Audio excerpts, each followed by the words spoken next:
So hello, what's up mga ka-lifestyle, magandang araw sa ating lahat. Welcome back yan sa ating channel mga ka-lifestyle. So for this video mga ka-lifestyle, let's talk about online lending application, at the same time home credit. Pero bagong lahat mga ka-lifestyle, alam ko interesado ka, bago ka pa lang sa aking channel, please consider subscribing and then pakihit na rin yung notification bell nang sige notify po kayo sa susunod ng mga interesting video na natin, especially about online lending application. So let's proceed mga ka-lifestyle. Meron akong nabalitaan mga ka-lifestyle or nabasa na yun na nga, if meron kayong bad credit history sa mga online lending application, posible na hindi na kayo makapag-loan sa mga bangko or masisira yung credibility, no? Again mga ka-lifestyle, linawin ko lang sa inyo, no?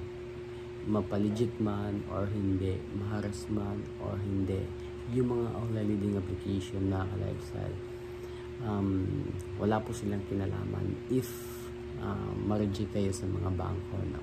Wala po silang connection mga ka-lifestyle, maniwala kayo sa hindi. So yung mga nagsasabi na ipo-forward o masisira yung credibility nyo, ipo-forward kasi wala yung information or yung bad credit history nyo sa mga bangko para hindi kayo makapag-loan, is hindi po yan totoo mga ka-lifestyle. Hindi kayo makakapag-loan, nagbe-base or nagde-depende po kasi yung mga bangko sa mga background nyo or sa mga trabaho nyo, no? Doon po sila nagbe-base, no? Hindi po sila nagbe-base if may utang kayo sa iba or wala, or meron kayong mga natakbuhan, no? Again, magdidepende po yan sa pinagtatrabuhan nyo mga ka-lifestyle, background nyo, no? Again, huwag kayo maniniwala sa mga taong gumagawa-gawa lang ng istorya mga ka-lifestyle, no? So yun lang yung napansin ko, pero at the end of the day, it's up to you, nasa sa inyo pa rin yan kung maniniwala kayo or hindi, no? Ang akin lang dito, sinishare ko lang to para at least malaman nyo na walang katotohanan yung madalas nyo mapanood or malaman, no, sa ibang mga social media influencer, no? So I hope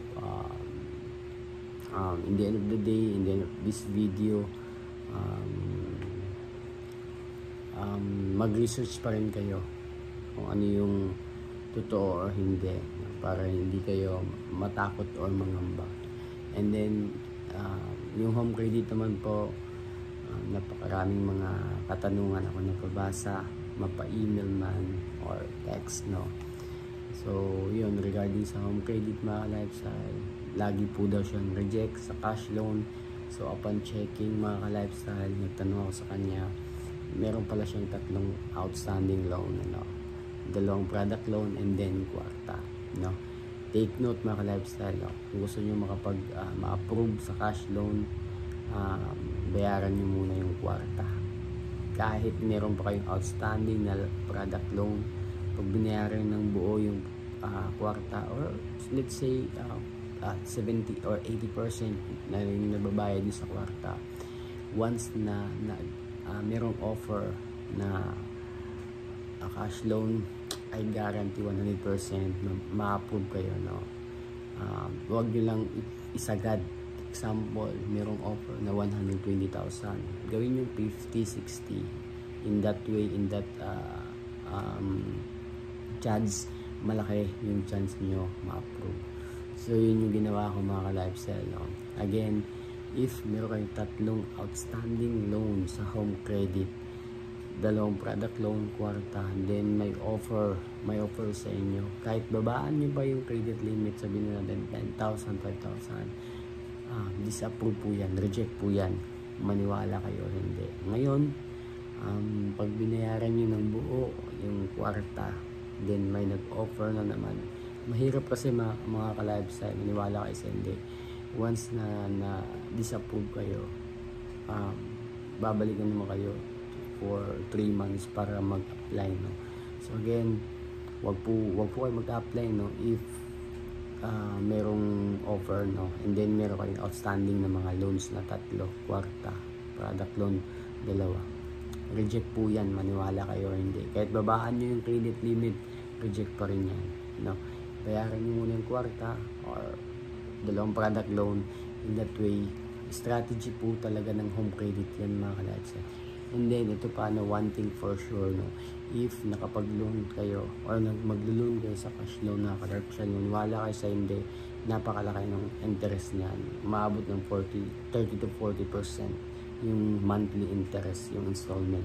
So if I were you, pag-isipan nyo na mabuti mga ka-lifestyle para hindi kayo magsisi in the end. Then manood kayo ng mga nag-vlog about home credit para mas malaman nyo kung ano yung mga background ng home credit. Yun, hindi nga sila haras, pero papatayin kayo sa interest, especially pag cash loan. So yun lang mga lifestyle, share ko lang sa inyo para meron kayong idea kahit paano. Again, yung pinaka-summarize ng video na to, wala pong kinalaman yung online lending application if hindi kayo makapag-loan sa mga bangko, no? Hindi nila i-forward yung bad credit history nyo sa mga bangko, no? Again, wala silang kinalaman, no? If ma-reject kayo sa mga bangko, chine-check ng bangko, of course, yung background na pinagtatrabawan mo, no? So yun lang, share ko lang sa inyo. Peace.